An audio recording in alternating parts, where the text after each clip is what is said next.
been in the kitchen. Actually, I don't think I've done a cooking video for, probably a number of months, at least around the holidays. But anyway, I'm back here today. It's a nice winter day here in Massachusetts, and let's make some dinner.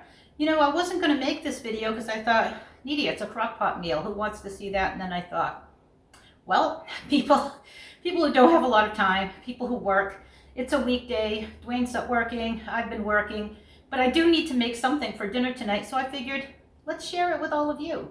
And again, if you're new here to Dwayne and Needy of Food, Travel, and Fun, welcome. If you're one of our loyal subscribers, thank you so much for coming back. And hey, if you haven't subscribed to this channel, please give it a subscribe. It's free, and a good thumbs up if you think the content was worth it. And if you do make this at some point, let me know what you think of it. So let's start with the very first steps. Oh, let's start with telling you what we're going to make. Duh. Okay, so today I'm going to be making a Crockpot meal, and this is going to be a buffalo chicken mac and cheese. I've made it a few different times.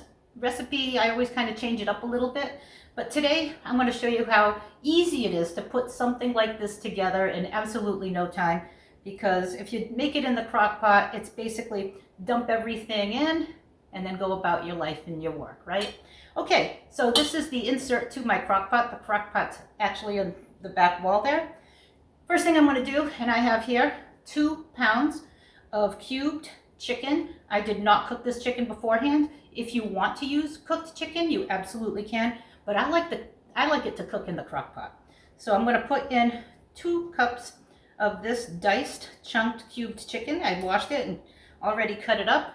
Figured I'd spare you guys having to watch that on the video. And there we go. First thing I'm going to do here is actually add some seasonings. And I'm going to start with some minced onion. Now you have the option of adding half an onion and dicing it. I'm not going to do that because I don't like onion chunks in my mac and cheese. I like my mac and cheese to be smooth. And this is like a hydrated minced onion. And it basically dissolves into the, into the food that you're making, especially if it's something that's going to be liquidy. And I just put in what looks like about 2 to 3 tablespoons. I'm going to also add about 2 teaspoons of onion powder. I'm going to add a little bit of my Red Hot Original seasoning because it has a nice blend. It's not hot, it's just a nice blend. I am going to add a little bit of garlic powder. That's about 1 teaspoon. And some garlic. You guys know me. I like my minced garlic. You can certainly, use the ingredients the way you like them. I'm almost done with this garlic. Not much left in here. I guess I'll just, it looks like I'm adding about 2 full tablespoons. It's really basically what was left in the jar. So, okay. There we go with that. So far, like I said, I have the minced onion, the onion powder, the seasoning mix, and the garlic powder and the jarred garlic. To that, I'm going to add some ranch seasoning. I would say about 2 tablespoons. This does have a nice flavor to it. I'm going to use some coarse ground sea salt, and certainly you can salt and pepper anything in my kitchen to your taste, or anything that I show you from my kitchen to your taste. And here we go. Black pepper.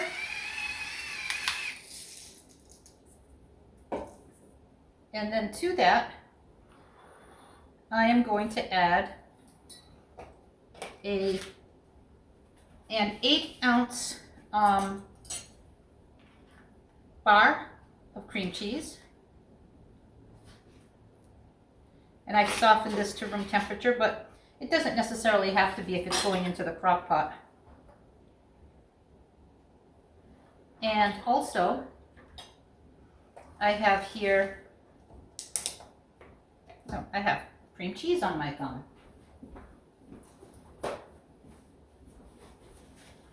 I'm going to add about 8 ounces of sour cream as well.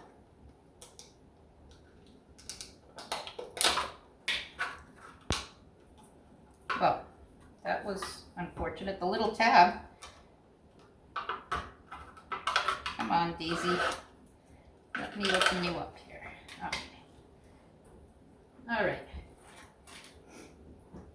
So this is a 1 pound or 16 ounce container. So I'm going to use about half of this and save the other half for another recipe another day,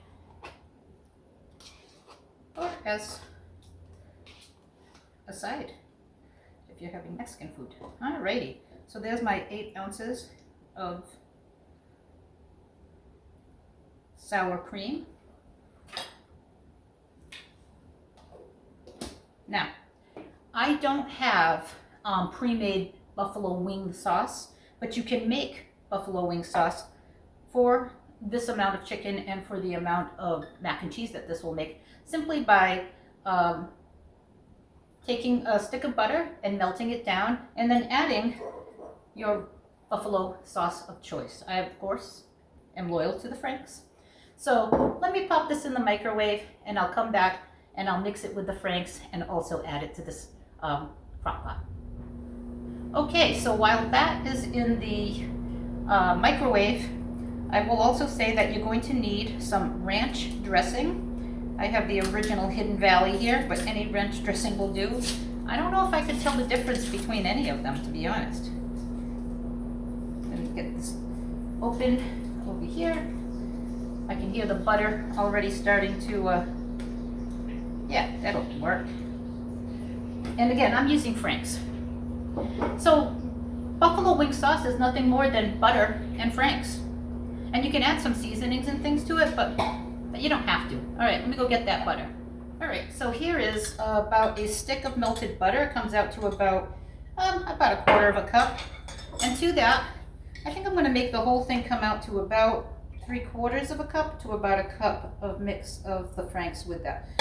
You can always add more, but if you make it too spicy, you kind of can't go back from that, you know? Doesn't smell that spicy. Let me give this a quick stir.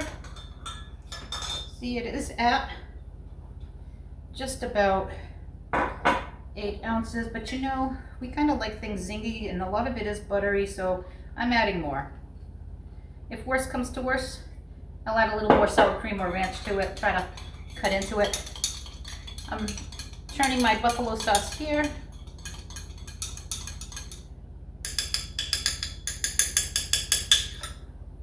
And I'm gonna mix this stuff up first. Get the chicken coated in the seasonings. Kind of get this all ready. You can kind of see what I'm doing here. I'm just kind of incorporating the cream cheese with the sour cream, with the chicken.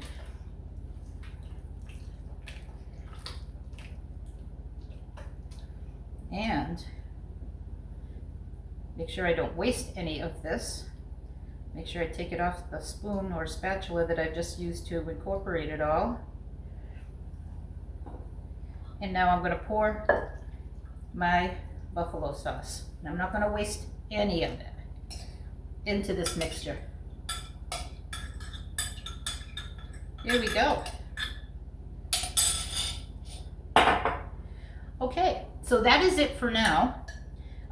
It's the chicken, the spices, salt, pepper. You saw me add some sour cream, a stick of cream cheese. You saw me put some garlic and some minced onion. And then you saw me put the buffalo wing sauce made of butter and Frank's Red Hot. I'm going to put this all in here, as I just did. And now it's time to put this in the actual crock pot bottom. And I'm going to put this in the crock pot, set it on high for a little bit, and then come back and we'll continue with our buffalo chicken mac and cheese. Okay, so the chicken is in the crock pot. I put it on high.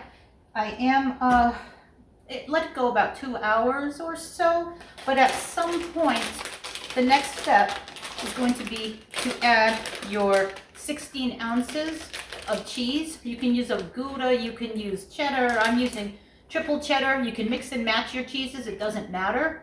You do have the ability to put this in right now while the chicken is still not really cooked. But I prefer to wait about an hour, hour and a half, make sure the chicken is starting to break down, and then I will add these cheeses. Those cheeses will continue to cook in that crock pot with the other ingredients. And then the last step here will be to add some ranch dressing. I want to do that at the same time I put the cheeses in. And then some Parmesan after I put in the mac. Now I'm not going with the standard elbow mac. I'm going with shells. I just find that macaroni's great, but it tends to overcook and get a little soggy. It doesn't really have that clinginess that a shell or even a cavatappi has to kind of stick the sauces to it.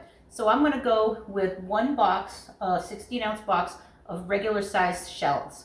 And what I'm going to do is let that go back to work, and then come back down here, and I'll show you when I add these products in, and then I'll show you how I add the cooked shells at the very, very end with some grated Parmesan.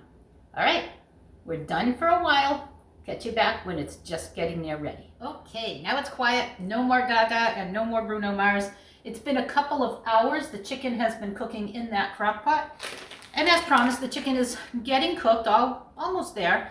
But now I'm going to add I believe it's 16 ounces to 8-ounce packages of cheese and 1 cup of ranch. And I'm just going to head over back there, and then I'll give you a closer look. All right, so here is the crock pot. And let's see, it's steaming because it's been on hot.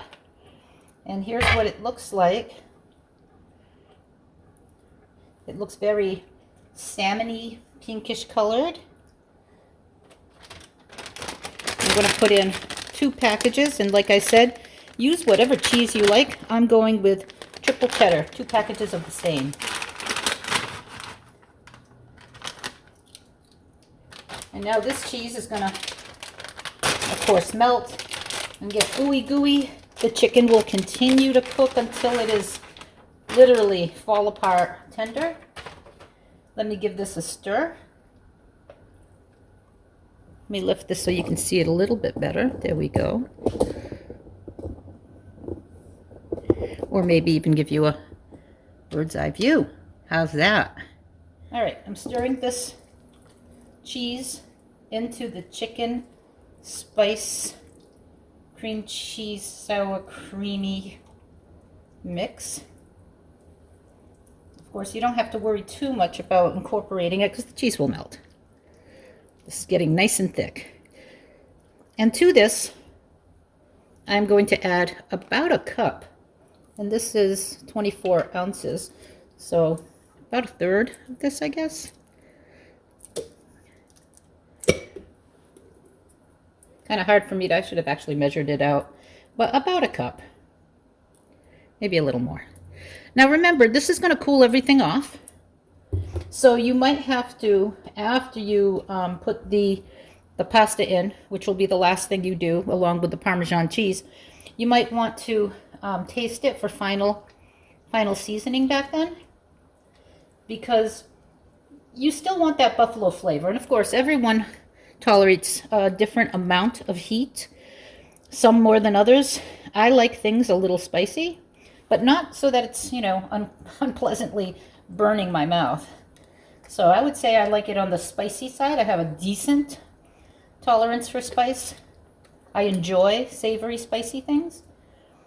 But you'll have to taste it, or rather I'll have to taste it and then adjust it. But when you make this at home, you're going to do the same. You're going to do the same. Look how creamy it's coming out. It's definitely looking very creamy. I'm going to let this go now for probably another few hours. But I will repeatedly come over here, give it a couple of stirs and check on it.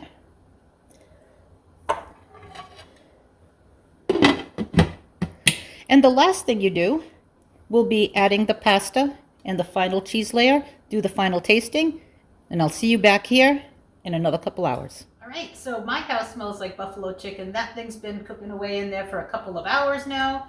Smells awesome. I just gave it a couple of stirs. So while that's kind of finishing up, I just moved it down to low because it's been on high since I put it in there.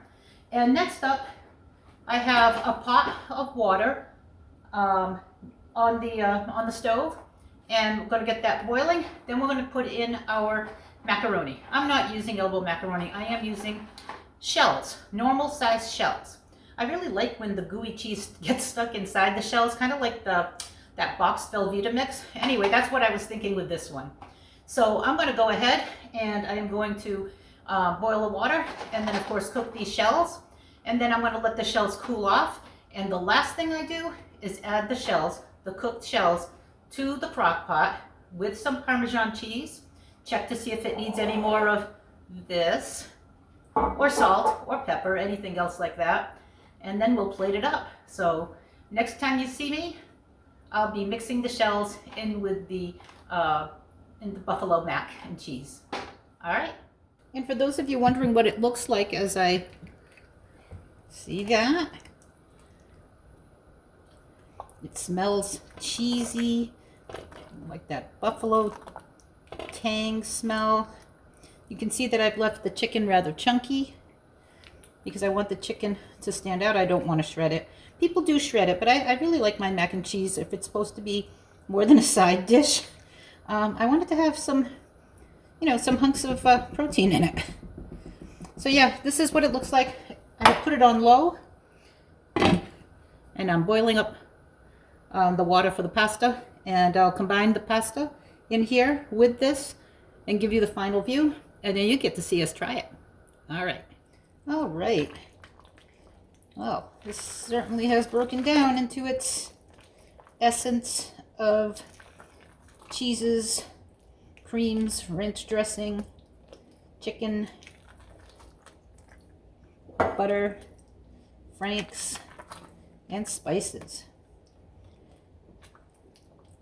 All right, this is the base. Next, I'm going to add the cooked shells. I cooked them earlier. I made sure I didn't cook them so that they were completely done because I don't want them to get mushy in here. And I'll go get those. All right, so here are the cooked shells. Oh, geez. All right, well, a couple of cooked shells on the counter won't kill anybody. I'll just move that. Okay, let's see how this bulks up.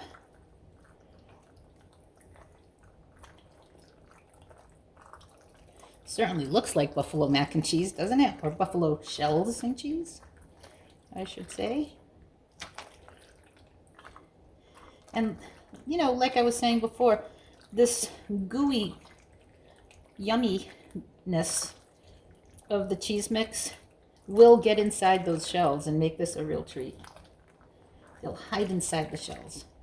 So the shells themselves get sort of kind of stuffed with some of this stuff. Look at that.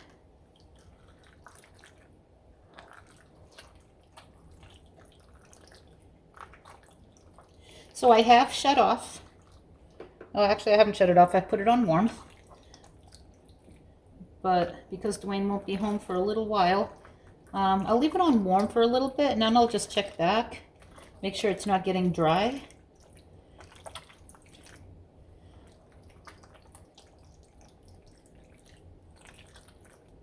In fact, I should do a taste test right now to make sure that it's not,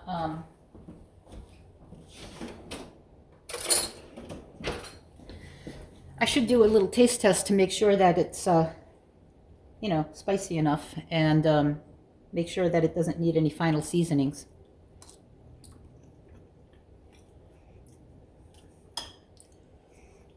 Works for me as is. People can always add more pepper if they want it. It does have that buffalo taste, but I don't want to overdo it. You don't want it to be too hot. You want it to be savory. I might add a little onto my plate, but I don't think I'm going to change the overall base of this to accommodate palates that may not want it to be so hot and spicy. All right, see you at the table when we decide to give this a try. Wayne's home, and he is going to make himself a bowl for dinner. Yeah.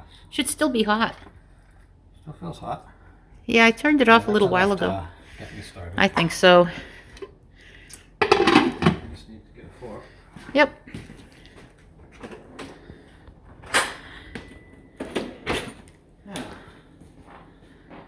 stay over here. Here, I'll just stay over here. I just need you to taste it. It's a new recipe. Good. Good, huh? Yeah, good. Has a lot of chicken in it. I left the chicken chunky. I didn't shred it. I left it in cubes and chunks. And chunk. Yeah, I like it that way. It gives Yeah. it more dinner time vibes. I like it with the Spicy. shells. Yeah, it is spicy. But you can tone it down with a little sour cream if you need to. No, don't need it. No, it's not overly spicy. No. Perfect. It's a good spice. Excellent. So that's the buffalo chicken mac and cheese. Buffalo chicken shells and cheese, I should say. And Shells, yeah. yeah, if you make it, let us know what you think. Catch you on the next one. Absolutely.